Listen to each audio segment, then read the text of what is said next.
सद्गुरु महाराज का प्रवचन महर्षि में ही सत्संग सुधा सागर से। शीर्षक वेद पुराण संतमत भाखो। प्यारे भाइयों, मैं आप लोगों के दर्शन से बहुत प्रफुल्लित होता हूँ।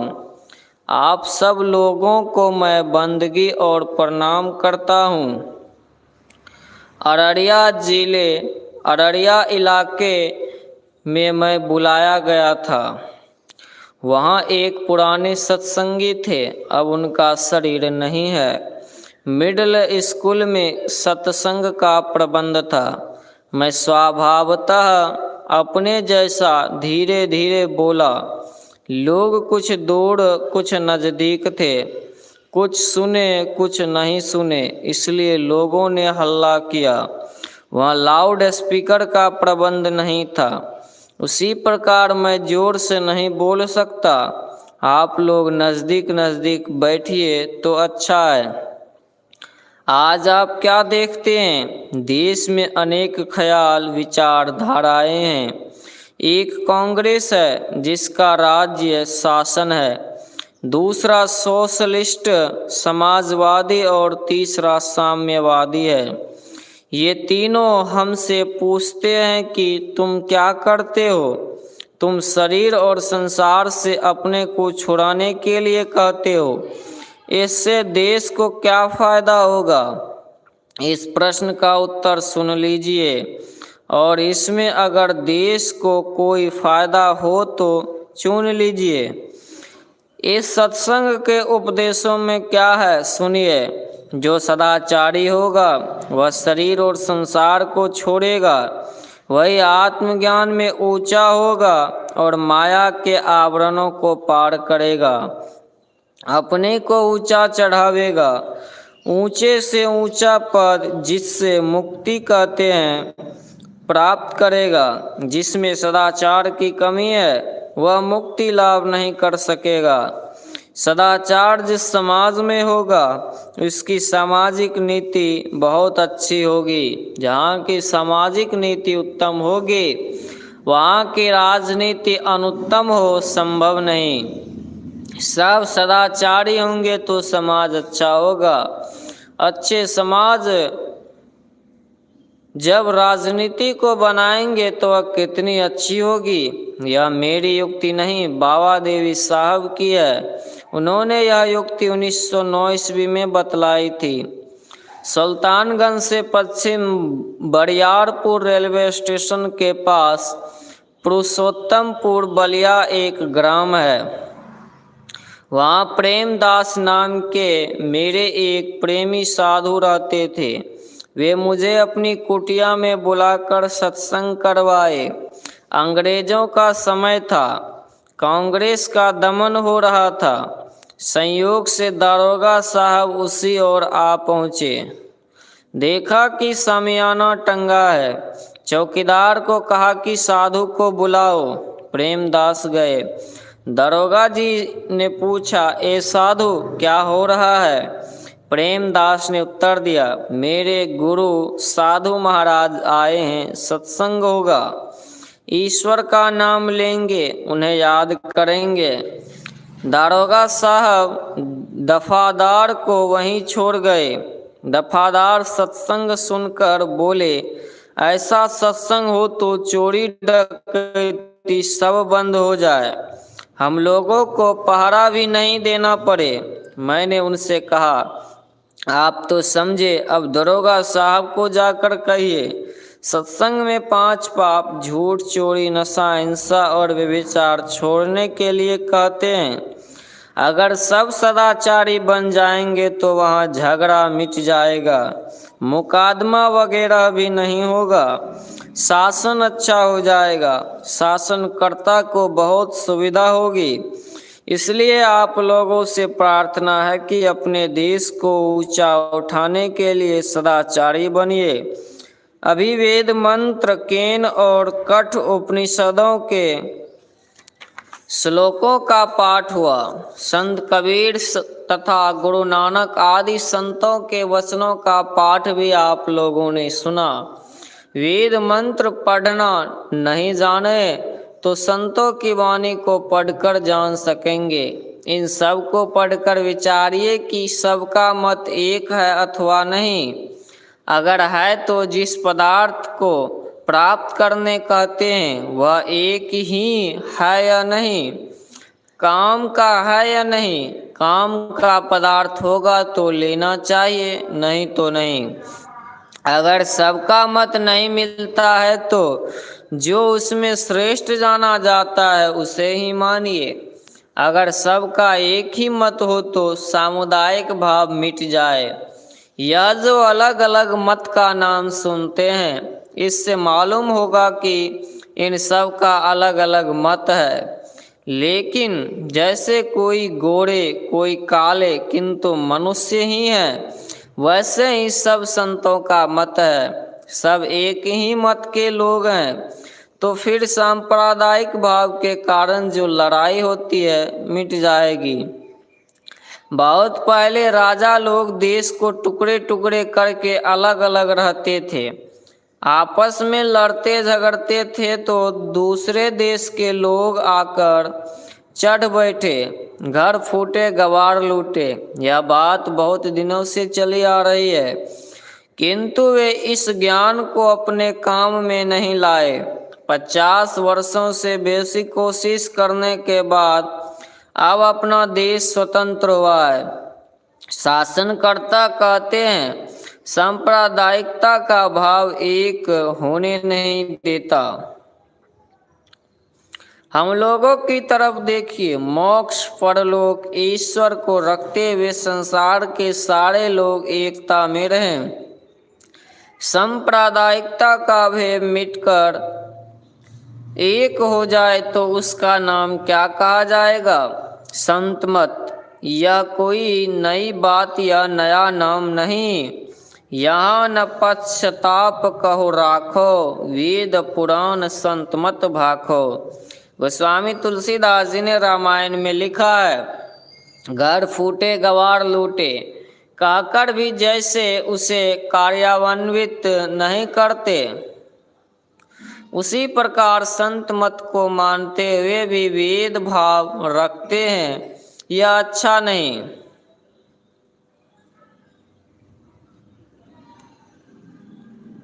संत मत में चलते चलते ईश्वर को प्राप्त कर लेंगे, मोक्ष प्राप्त होगा और आवागमन से मुक्त हो जाएंगे।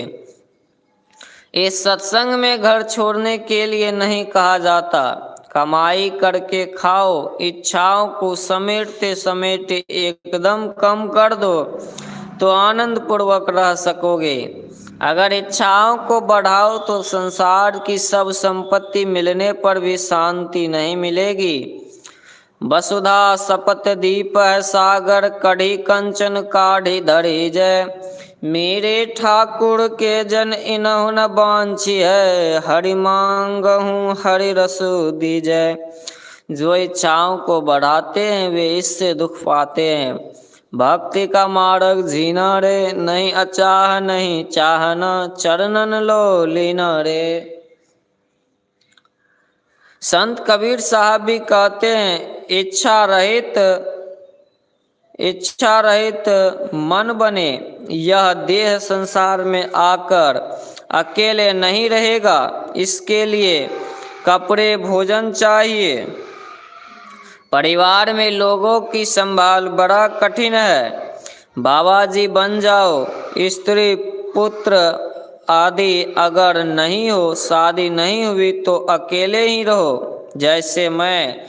परंतु दोनों ओर कठिनाइयों के समुद्रों को ही पार करने पड़ते हैं। वह दोनों ओर अग्नि कुंडों में गिरकर ही अपने को सुरक्षित रखना होता है। गृहस्थी में रहना, किले के अंदर रहना, रहकर लड़ना है, परंतु गृहस्थी छोड़कर रहना, मैदान में रहकर लड़ना है। सूर संग्राम को देखी भागे नहीं, देख भागे सोई सूर नाही।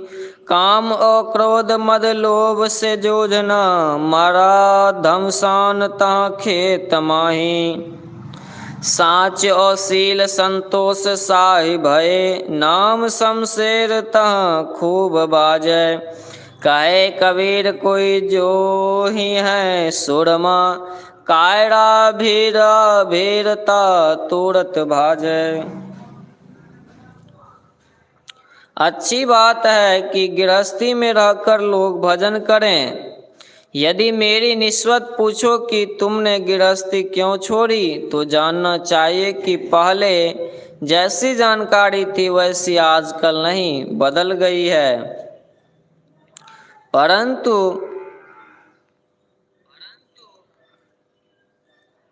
परंतु जिस व्रत को धारण करना चाहिए उसको निभाना चाहिए।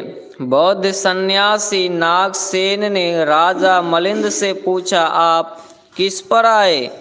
राजा बोला, रथ पर। क्या पहिया रथ है? धुरी है। धुरी रथ है। जुआ रथ है। पहिए धुरी आदि जितने यंत्र हैं सब मिलकर रथ हैं। उसी प्रकार आपका शरीर है, वैसे कोई अकेला नहीं हो सकता।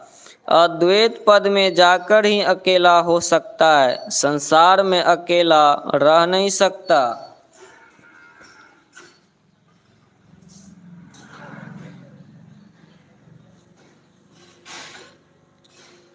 बाबा देवी साहब ने मुझसे पूछा था, तुलसी सिस्टम में रहना चाहते हो या स्वावलंबन में?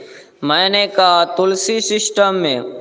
जिसे सुनकर सब हंस पड़े। बल्कि एक सत्संगी ने तो मुरादाबाद में ऐसा कहा कि मांग कर लाओगे तो फेंक दूंगा।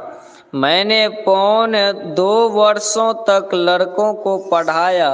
मैं स्वयं खेती का काम भी देखता हूँ। उपदेश यह है, अपने जीवन निर्वाह के लिए उपार्जन करो। गुरु महाराज का जोर था कि अपने जीवन निर्वाह के लिए कमाओ, काम करते रहो, निठल्ला मत बैठो। भजन सत्संग का काम करो, अपने गुजारा के लिए भी काम करो। झूठ, चोरी, नशा, हिंसा और व्यभिचार से बचने का प्रयास करते रहो। बाबा साहब डाकघर में काम किए, खेती भी किए, बैंक में कुछ जमा हुआ, फिर बैंक फेल भी हो गया।